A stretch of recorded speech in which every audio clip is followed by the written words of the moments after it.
Nós vamos dar início a mais um salmo, salmo de número 94. Confesso para vocês que não gostaria de estar ministrando esse salmo, não.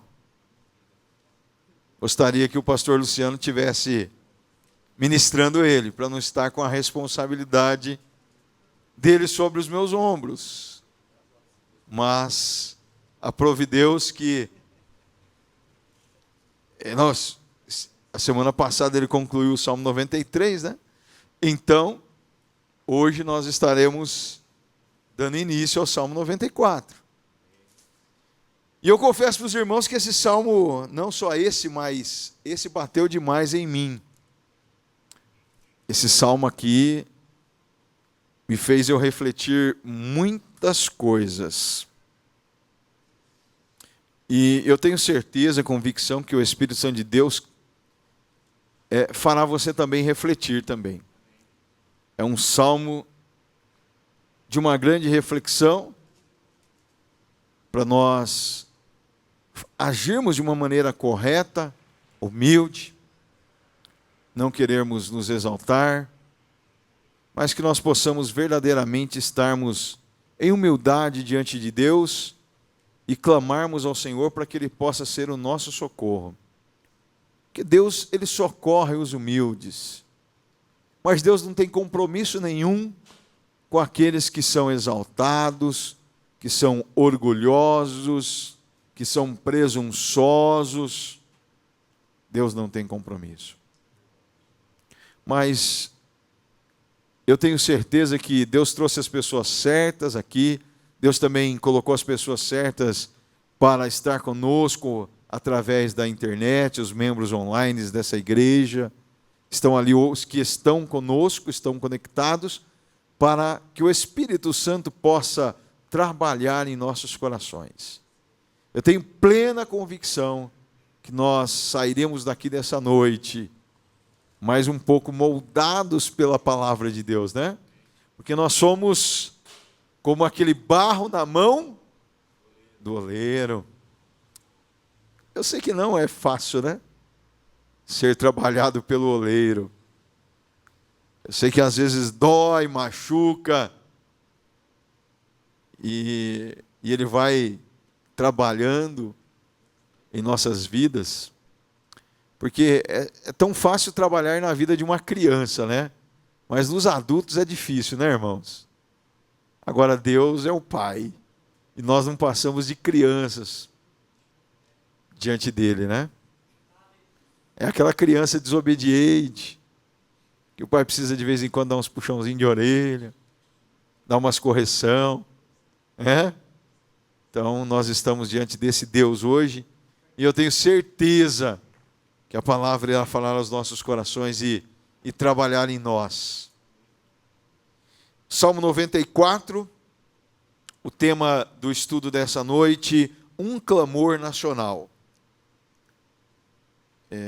Essa é uma oração de um homem desconhecido, nós não sabemos quem é o autor desse salmo, mas ele faz um clamor pela nação, por ele, primeiro começa por ele, e depois pela nação, e nós vamos entender o sentido desse clamor. Leamos: ó Senhor, Deus vingador, intervém. Levanta-te, juiz da terra, retribui aos orgulhosos o que merecem. Até quando os ímpios, Senhor, até quando os ímpios exultarão? Eles despejam palavras arrogantes. Todos esses malfeitores enchem-se de vanglória. Massacram o teu povo, Senhor, e oprimem a tua herança. Matam as viúvas e os estrangeiros, assassinam os órfãos, e ainda dizem: o Senhor não nos vê, o Deus de Jacó nada percebe. Insensatos, procurem entender. E vocês tolos, quando se tornarão sábios? Será que o que fez o ouvido não ouve? Será que quem formou o olho não vê? aquele que disciplina as nações os deixará sem castigo? Não tem sabedoria aquele que dá ao homem o conhecimento? O Senhor conhece os pensamentos do homem e sabe como são fúteis. Como é feliz o homem a quem disciplinas, Senhor, aquele a quem ensinas a tua lei. Tranquilo enfrentará os dias maus, enquanto que para os ímpios uma cova se abrirá. O Senhor não desamparará o seu povo, jamais abandonará a sua herança. Voltará a haver justiça nos julgamentos, e todos os retos de coração a seguirão. Quem se levantará a meu favor contra os ímpios? Quem ficará ao meu lado contra os malfeitores? Não fosse a ajuda do Senhor, eu já estaria habitando no silêncio. Quando eu disse, os meus pés escorregaram, o teu amor leal, Senhor, me amparou. Quando a ansiedade já me dominava no íntimo, o teu consolo trouxe alívio à minha alma. Poderá um trono corrupto estar em aliança contigo? Um trono que faz injustiças em nome da lei? Eles pelejam contra a vida dos justos e condenam os inocentes à morte. Mas o Senhor é a minha torre segura. O meu Deus é a rocha em quem encontro refúgio. Fará cair sobre eles os seus crimes e os destruirá por causa dos seus pecados. O Senhor nosso Deus os destruirá. Amém. Meus irmãos, como eu disse, esse salmo, ele tem o seu autor desconhecido, mas ele nos traz um assunto claro e nítido, que revela a oração de um judeu, de um servo de Deus, que estava passando por uma grande opressão, ele estava sendo oprimido, e agora essa opressão não vinha dos filisteus, não vinha das nações vizinhas de Israel, mas vinha das próprias pessoas de Israel. Ou seja, o judeu oprimindo outro judeu. Uma classe oprimindo a classe inferior. Aqueles que estavam no governo, no controle, aqueles que deveriam fazer justiça, oprimiam os simples.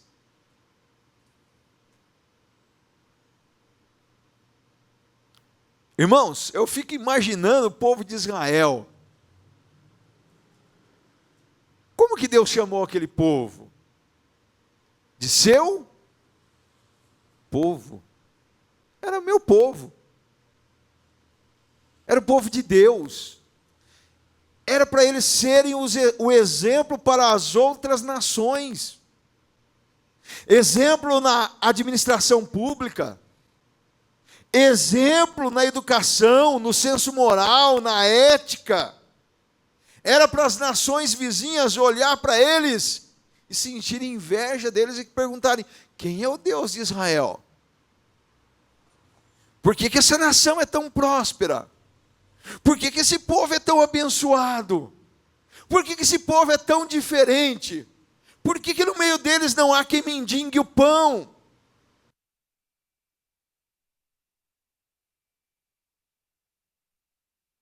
Deles o pobre é ouvido, a sua voz é ouvida. Deus havia feito leis, determinado leis para aquela nação, para que ninguém precisasse mendigar o pão. Era para eles ter liberdade de entrar na colheita do mais rico e colher os frutos. Era para o órfão, para a viúva, ir a qualquer fazenda e pegar o que era necessário para o seu dia a dia. Mas, irmãos, aqueles que deveriam praticar tudo isso, para que as outras nações pudessem ter inveja deles e querer Olha, vamos implantar aquilo que tem em Israel.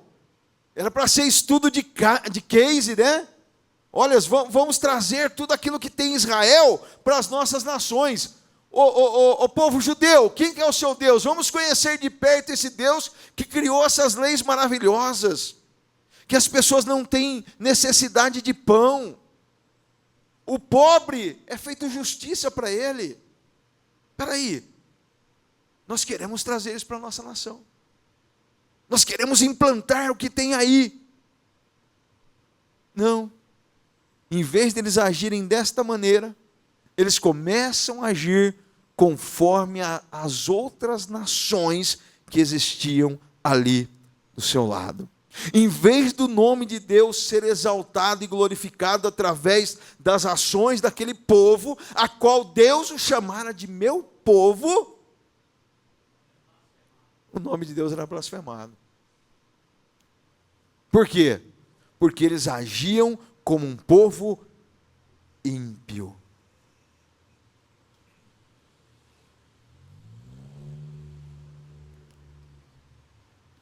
Deus havia planejado tudo para aquela nação ser abençoada e perfeita.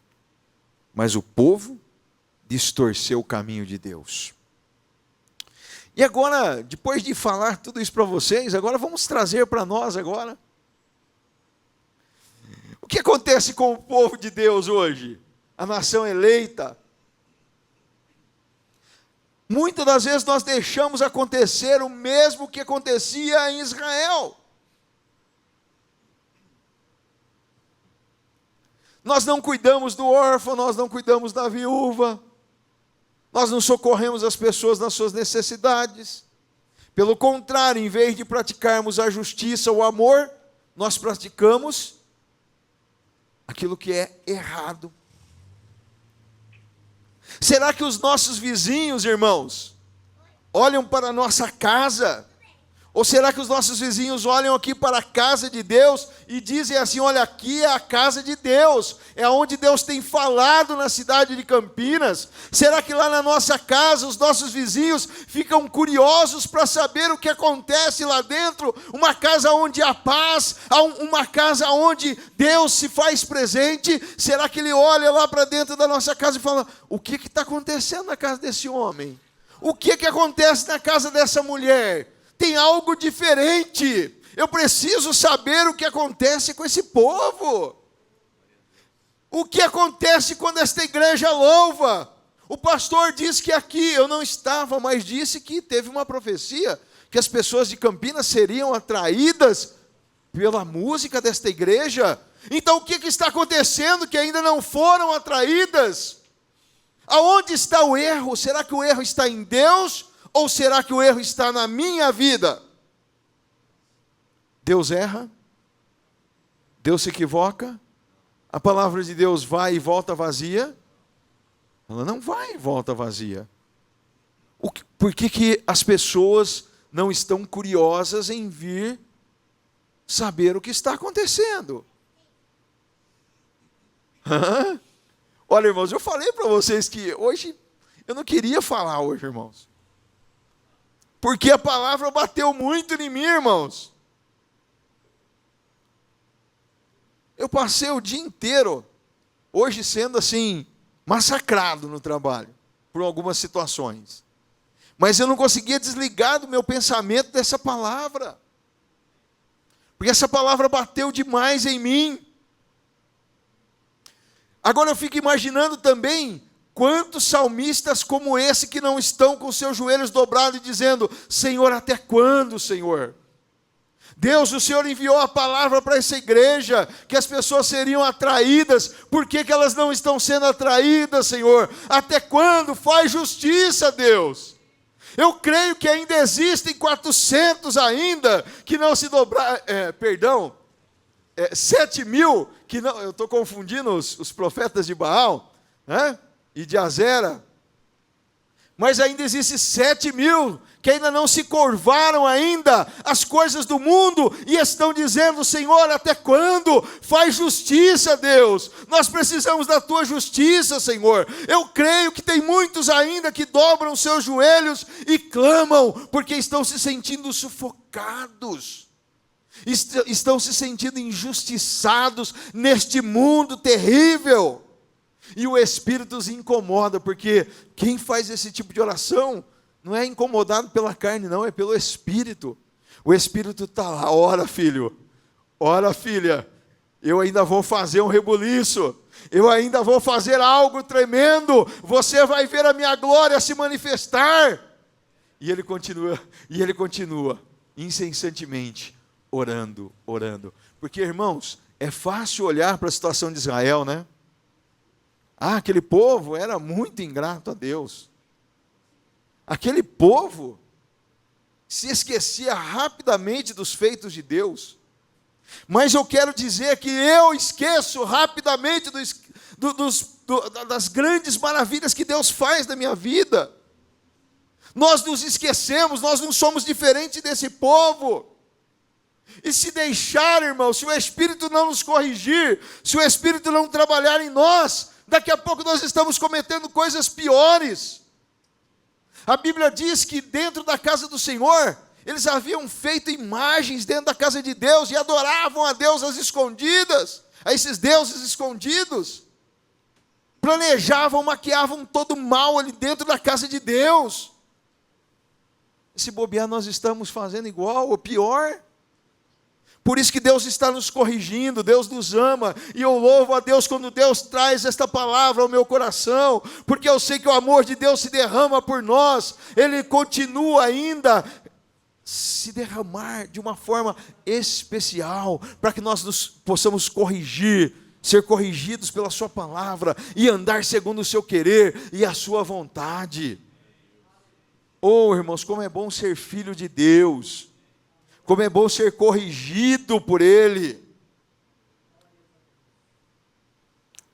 Agora, depois de ouvir essa palavra, eu tenho certeza que você vai ter que refletir muito hoje na tua casa, meu irmão. Tomara que você reflita o tanto que eu tenho refletido, ou mais. Que o Espírito Santo de Deus mexa lá conosco, irmãos, porque só Ele para mexer com o homem. Porque a Bíblia diz que não é por força, nem por violência, mas pelo meu Espírito. Porque o pastor Wesley não consegue incomodar você. O pastor Flosilino não consegue. Por mais argumentações humanas, você vai continuar parado, estagnado. Mas quando o Espírito vai lá e mexe, aí algo de novo acontece. E eu creio que o Espírito nos trouxe essa palavra nessa noite, para que haja mudanças, para que aqueles que estão estagnados possam se mexer, aquele que está sem vida possa reviver nessa noite. E o salmista diz, no primeiro verso: ó Senhor, Deus vingador, intervém. Ou seja, pratique a justiça, Deus. O povo estava aclamando, já não era nem pela justiça humana, porque o salmista já tinha visto que a justiça humana havia acabado em Israel. Naquele determinado momento, os líderes, aqueles que poderiam fazer a justiça pelo povo, haviam se esquecido.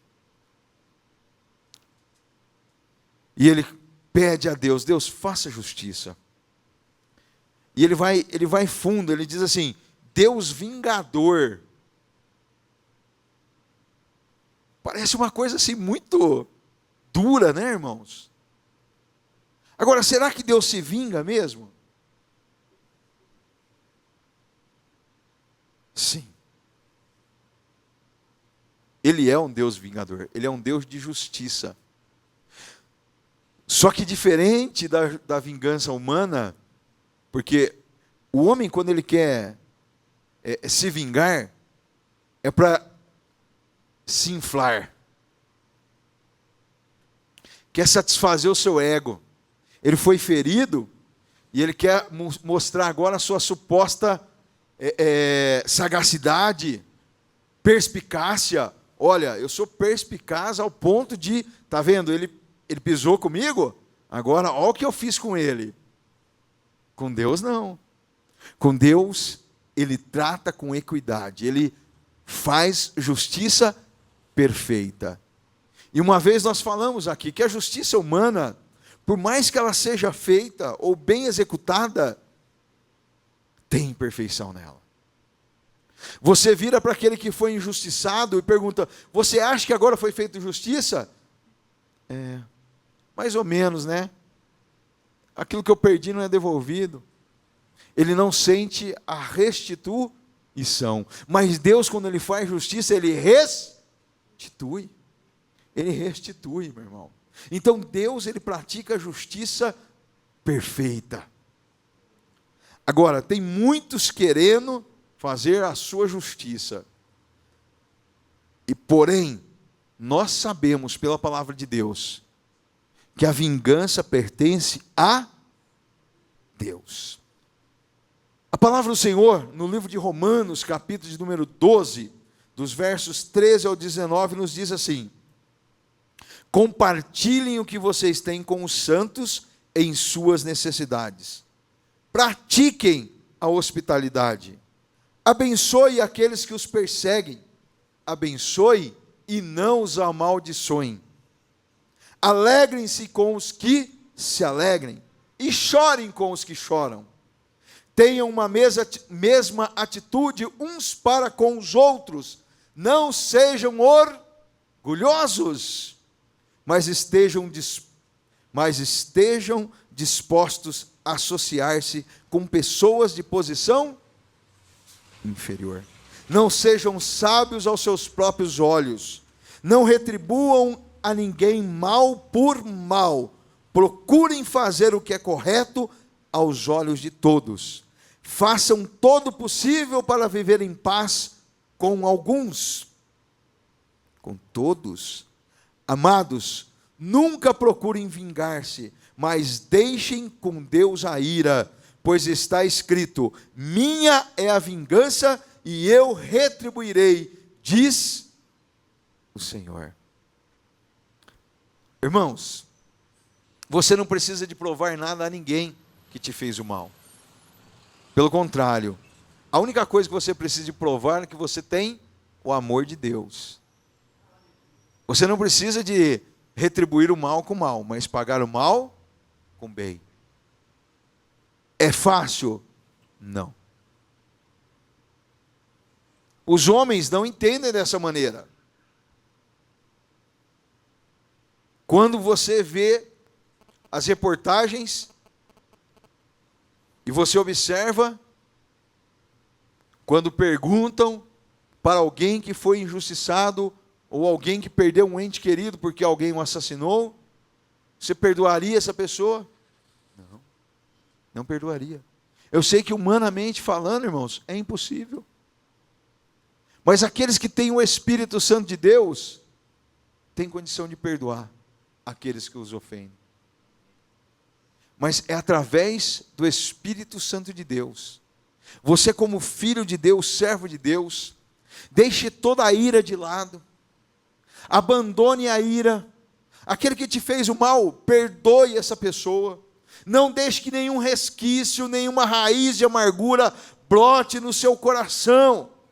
Porque se uma raiz de amargura brotar no seu coração, ela vai se estender e vai te prejudicar. Mas peça ao Espírito Santo de Deus para que trabalhe em você e que essa raiz nunca brote no seu coração. Que você tenha condição de perdoar aqueles que têm te ofendido. Que você tenha condição de perdoar aqueles que te maltrataram, aqueles que te lesaram, aqueles que fizeram mal contra a sua vida. E que você deixe na mão do Senhor. Pastor, é fácil fazer isso? Não. Eu falo para vocês por experiência própria, não é fácil. Não é fácil. Mas é tão gostoso quando você deixa Deus agir, porque Ele age com perfeição. E não deixa sequela, meu irmão. Não fica nenhuma sequela, nenhum resquício no seu coração. Deus te abençoa de uma forma especial e você é vitorioso em todos os aspectos da sua vida. Agora, aquele que não abandona, aquele que fica sempre preso ao passado, aquele que não perdoa, meu irmão, esse sofre a vida inteira. E volta e meia você vai conversar com aquela pessoa, como eu disse aqui algumas vezes, mas lá em 1500, quando, não é assim? Ela sempre volta àquele assunto. E aquilo ali impede que ela avance. Avance. Deixa o teu passado lá atrás. Segundo, levanta-te, juiz da terra, retribui aos orgulhosos o que merecem. Irmãos, esse salmista aqui não fez nenhuma revolução. Ele poderia ter se juntado com o resto da nação e falado assim: nós vamos montar aqui uma milícia e nós vamos derrubar aqueles que estão no poder. Estava todo mundo sendo injustiçado, então vamos montar uma milícia e vamos derrubar os poderosos. Foi isso que ele fez? Não, ele orou, entregou estas pessoas na mão do justo juiz, o único que tinha condição de praticar a verdadeira justiça. Provérbios capítulo número 15, os versos 25 e 26 diz assim: o Senhor derruba a casa do orgulhoso, mas mantém intactos os limites da propriedade da viúva. O Senhor detesta os pensamentos maus, mas se agrada de palavras sem maldade. Deus está pronto para abençoar aqueles que têm bons pensamentos. Deus está pronto para abençoar os limites dos pobres, das viúvas. Deus está sempre disposto a abençoar aquele que se humilha. Mas aquele que é orgulhoso, Deus destrói até a sua casa. Até a sua casa. Eu acho que o que é mais importante para o ser humano nesta vida, que eu acho que é a casa própria, não é? Acho que é o sonho de todo mundo, não é? Mas Deus destrói até a casa do ímpio. Jesus deixou o maior exemplo de humildade para nós, irmãos. E quando a gente percebe alguma pessoa com orgulho, querendo ser maior do que alguém, eu fico muito triste, irmãos. Eu sou uma pessoa que eu não consigo ter comunhão com pessoas orgulhosas. Deus precisa de trabalhar isso também no meu coração. Porque eu me afasto dos orgulhosos. Eu não consigo ter amizade com um orgulhoso. Será que é só eu? Acho que é uma falha minha, viu, pastor? Eu não consigo. Porque Jesus deu o maior exemplo de humildade para nós. Muitos não querem se humilhar. Muitos, quando passam por alguma humilhação, perdem a humildade. Agora, Jesus, sendo Deus, se humilhou.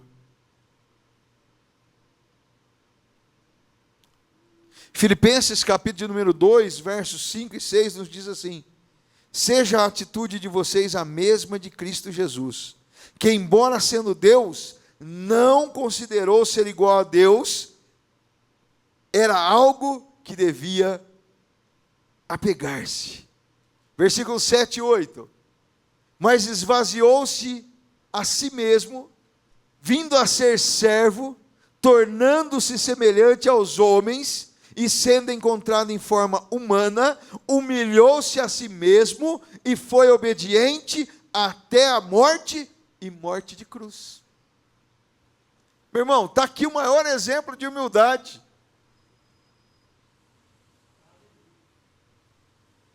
E humildade não quer dizer que a pessoa é ser simples.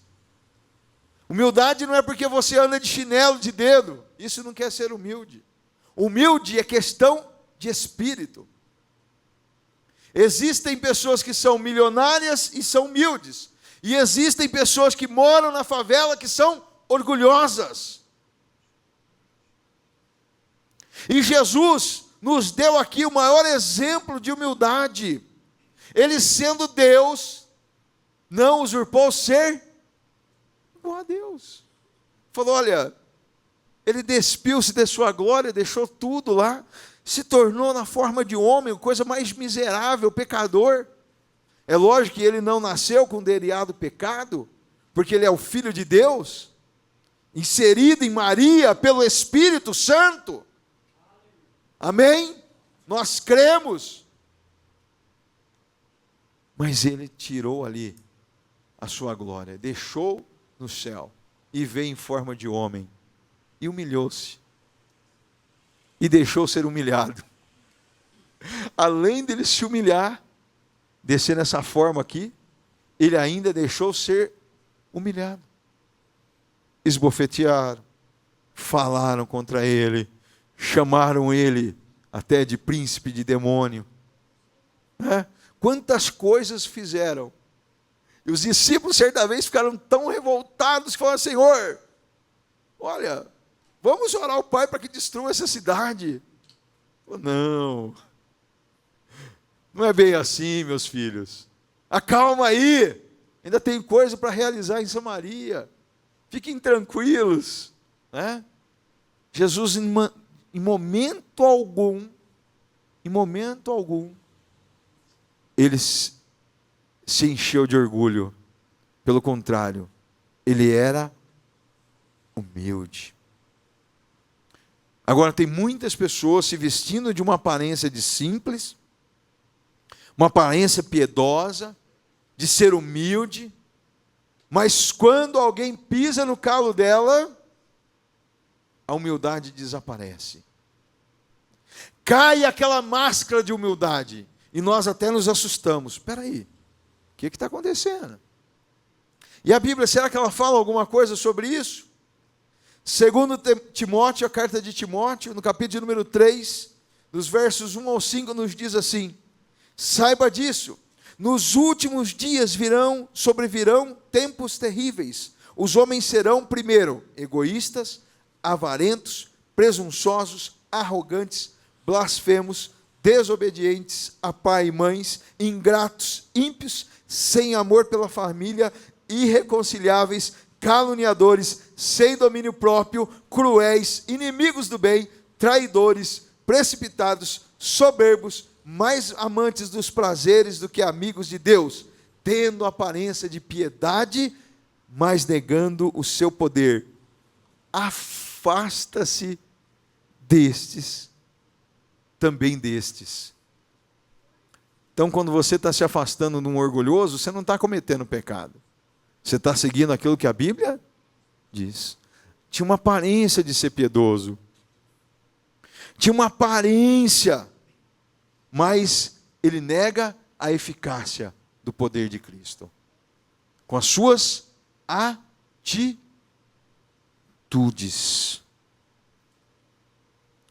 Quantas vezes nós já escutamos o pastor Fauslino falar, olha, considere o seu irmão maior do que você. Quando você considera aquela pessoa maior do que você, o que você vai fazer no momento em que aquela pessoa te humilhar ou pisar em você? Até às vezes sem intenção, mas ela pode te ferir. Mas se você considera ela maior do que você, o que você vai fazer? Você vai, opa, deixa eu ficar quietinho, o meu irmão é maior do que eu. Não é? Agora, quando você tem só aparência de humilde, epa, mexeu comigo não. Não é assim? Comigo não. Olha, você não sabe quem você está mexendo. Não é? Já ouviu essa frase? Misericórdia. Filipenses 2, e versículo de número 3, nos diz assim, Nada façam por ambição egoísta ou por vaidade, mas humildemente considerem os outros superiores a si mesmos. Como é difícil manter essa posição da Bíblia. Como é difícil, principalmente nos dias de hoje.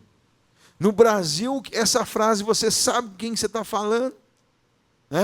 Está na moda. Um quer ser maior do que o outro.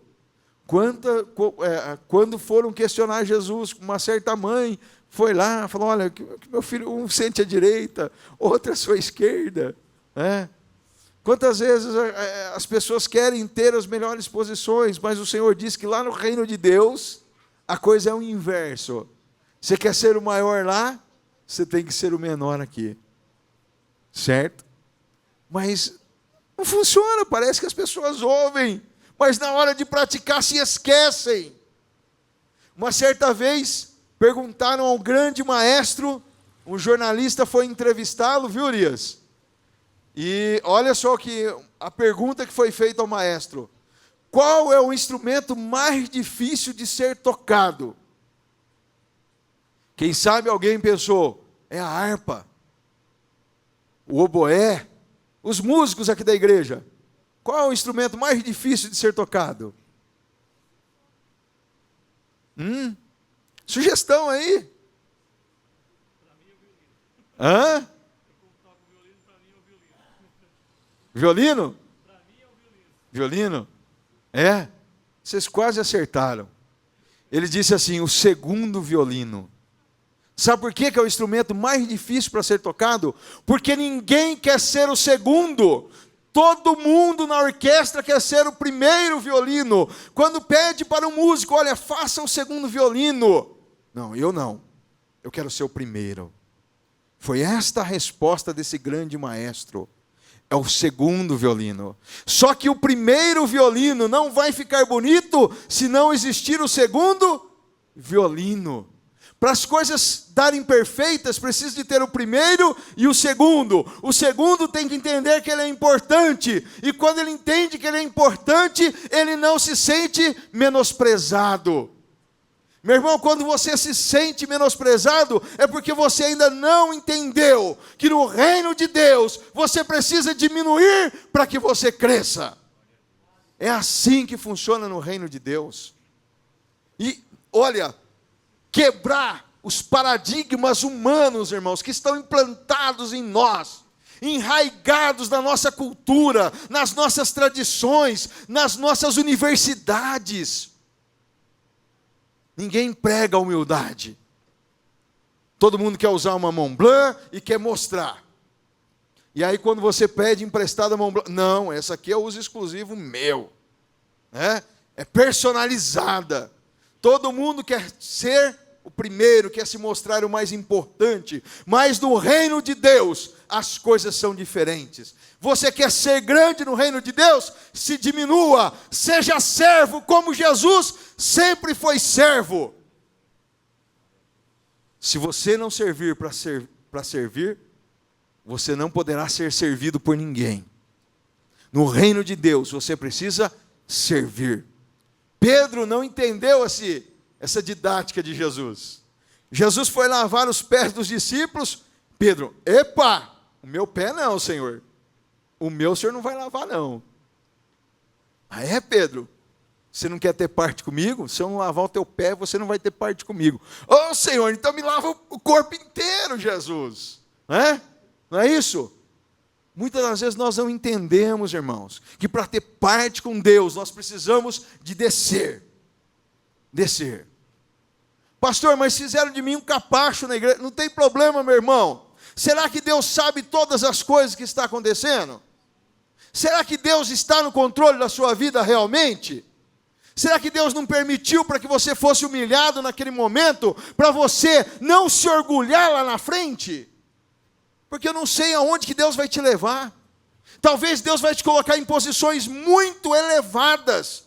Mas se Deus não te humilhasse, usasse alguém para te humilhar naquele momento, você nunca se lembraria daquela lição e pisaria em outras pessoas. Mas Deus está te ensinando, Deus está trabalhando, Deus está moldando as nossas vidas a todo instante. Eu costumo sempre dizer algo em casa. Nós servimos a Deus numa igreja e teve um pastor que me ensinou muito a como não tratar as pessoas. Como não tratar. Porque eu fui tão maltratado por ele que eu aprendi muitas lições com ele. A não maltratar os outros. Foi lições que eu tirei para a minha vida. Até com as lições ruins nós aprendemos, irmão. Não é só com as boas, não. Não é só com aquele pastor amigo que te abraça e vem cá que eu vou te ensinar. Não. Às vezes lições importantes das nossas vidas são debaixo de fogo cruzado. Naquele momento de maior aflição, de angústia, de tribulação. É aí que nós aprendemos lições preciosas para a nossa vida. Lições que nos acompanharão a vida inteira. Porque você sentiu de perto o que é ser humilhado, você sentiu de perto o que é passar dificuldade, e aí você vai pegar o obreiro mais novo e vai trazer ele do seu lado, ou vai trazer o seu ajudante, o seu filho, o seu amigo que está passando por aquela dificuldade, e vai falar para ele: olha, vem cá, é assim que é para você agir, vem cá que eu vou te ajudar. Então, irmãos, tem lições que você vai aprender, debaixo de fogo cruzado. Agora, entenda uma coisa, Deus está no controle, meu irmão. Deus está no controle. Então não murmure, não reclame. Não faça assim: eu estou cansado, não, de ser humilhado. Não, meu irmão. Jesus nunca disse isso: estou cansado de ser humilhado. Humilhação desde que eu nasci numa manjedoura, no meio de animais. Olha, me recusaram nas hospedagens. Não é? Você já pensou, você já parou para pensar, meu irmão? Desde o seu nascimento, rejeição, humilhação. Porém, lá na manjedoura, havia a glória de Deus. Amém? Lá naquele lugar, cheio de animais, lugar simples, não importa onde você esteja, mesmo que você esteja sendo humilhado, a glória de Deus está com você, meu irmão. Amém? Não reclame, não murmure. Coloca a tua meta, olha quem é o teu líder. Olha quantas humilhações o seu líder passou para estar à destra do Pai novamente. Para ir preparar lugar, para que onde Ele estiver, nós possamos estar junto com Ele. Quantas humilhações. Então, meu irmão, não se preocupe com as humilhações do dia a dia, com as afrontas que te fazem. Saiba que o nosso Deus foi humilhado e Ele não reclamou. Ele não murmurou. Mas a Bíblia diz que, como uma ovelha, não abriu a sua, seguiu para o matadouro, calado. Você acha que aquilo ali foi fácil para o Senhor Jesus? Se fosse fácil, Ele não teria feito aquela oração: Pai, se possível for, afasta de mim esse cálice, Pai. Eu não quero beber esse cálice, ó Pai, mas seja feita a Tua vontade. Não foi. Houve um grande sofrimento, mas Ele obedeceu até a morte de cruz. Meu irmão, se você for convidado para ser o segundo violino, toque bem o segundo violino. Eu não estou falando aqui para os músicos, não, viu, irmãos? Estou falando também, se você for convidado para ser o segundo violino, também seja. Mas o segundo violino na vida, seja o segundo, meu irmão. Isso não é ser desprezado ou ser humilhado, não. Deixa que o Senhor te exalte no tempo dEle. No tempo dele o Senhor te exaltará, assim como o Senhor foi exaltado e está à direita do Pai. Você será exaltado em Jesus Cristo. Não se preocupe. Seja o segundo violino na vida.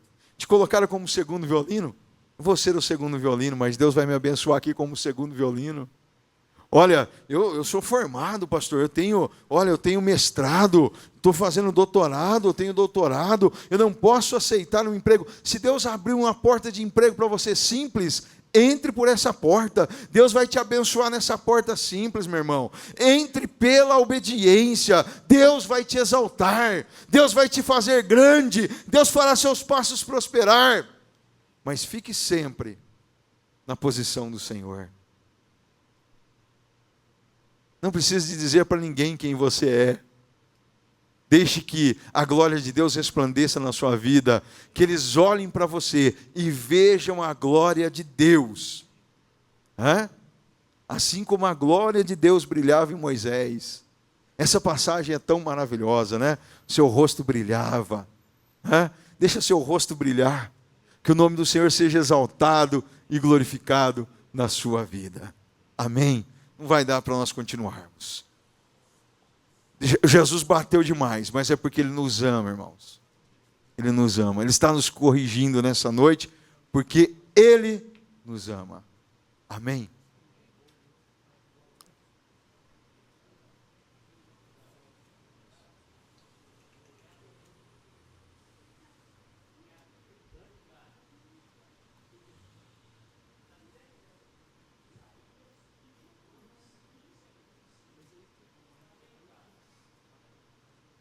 Isaías 22.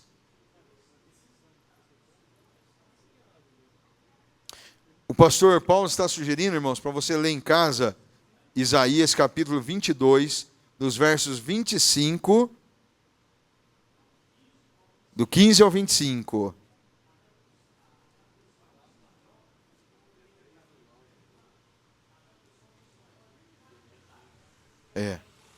A tradução espanhola é bem... Pois nós, sugestão do pastor Paulo, Isaías 22, do versículo 15 ao versículo de número 25, para você ler em casa com respeito a essa palavra que o Senhor nos trouxe nessa noite. Amém? Curva a sua cabeça por um instante. Pai, te louvamos, ó Deus, por esta palavra que o Senhor tem trazido aos nossos corações, ó Pai. Te agradecemos, Senhor, pela tua correção, pelo teu ensinamento, Espírito Santo de Deus, porque nós necessitamos, ó Pai, de ouvir a tua voz de perto, Senhor. Queremos te pedir, Espírito Santo de Deus, que o Senhor possa trabalhar em nós, que nós possamos, Senhor, entender que o Senhor governa as nossas vidas e que não importa se nós estivermos sendo o primeiro violino ou o segundo violino na vida, meu Pai, que o Senhor está conosco e o que o Senhor é o que dirige os nossos passos, ó Pai. Importa, Senhor, que o seu nome seja glorificado em nós. Tira de nós as imperfeições, ó Pai, porque nós sabemos, ó Deus, que durante o nosso dia a dia, ó Pai, setas são lançadas, armadilhas são preparadas, ó Pai, mas nós clamamos a Ti, para que o Senhor desfaça essas armadilhas por nós, que o Senhor abra os nossos olhos, para que nós possamos enxergar os nossos caminhos, para que nós não tropecemos, ó Pai. Tira de nós todo o orgulho, Senhor, toda a soberba, Espírito Santo de Deus. Tira da nossa vida, meu Pai. Nós queremos te servir com perfeição. Nós queremos servir os nossos irmãos, ó Pai. Porque nós estamos aqui para servir, ó Pai. E nós queremos ter esse prazer, ó Pai, de servir os irmãos, ó Pai. De servir a tua igreja. De servir a humanidade. Seja ela, Senhor, de uma maneira de entregar a tua palavra. Ou até mesmo com o nosso corpo, ó Pai. Que não serve para nada, meu Pai. Nós queremos, ó Deus, te servir 100%, ó Pai, e aonde o Senhor nos colocar, nós queremos, ó Pai, refletir a Tua imagem, a Tua glória, Senhor, para que o Seu nome seja exaltado e glorificado. Espírito Santo de Deus, nos ajuda a sermos este homem, esta mulher, que agrade a Ti, ó Pai, que sirva a Ti, ó Deus, com todo o nosso corpo, alma e espírito, em o nome de Jesus. Oramos e por fé te agradecemos. Amém, Jesus. Podemos aplaudir ao Senhor?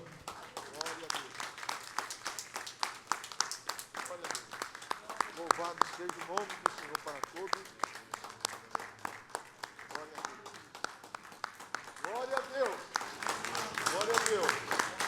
Glória a Deus. Glória a Deus. Queridos irmãos, hoje tem um total de 14 conversões. Vamos aplaudir mais forte.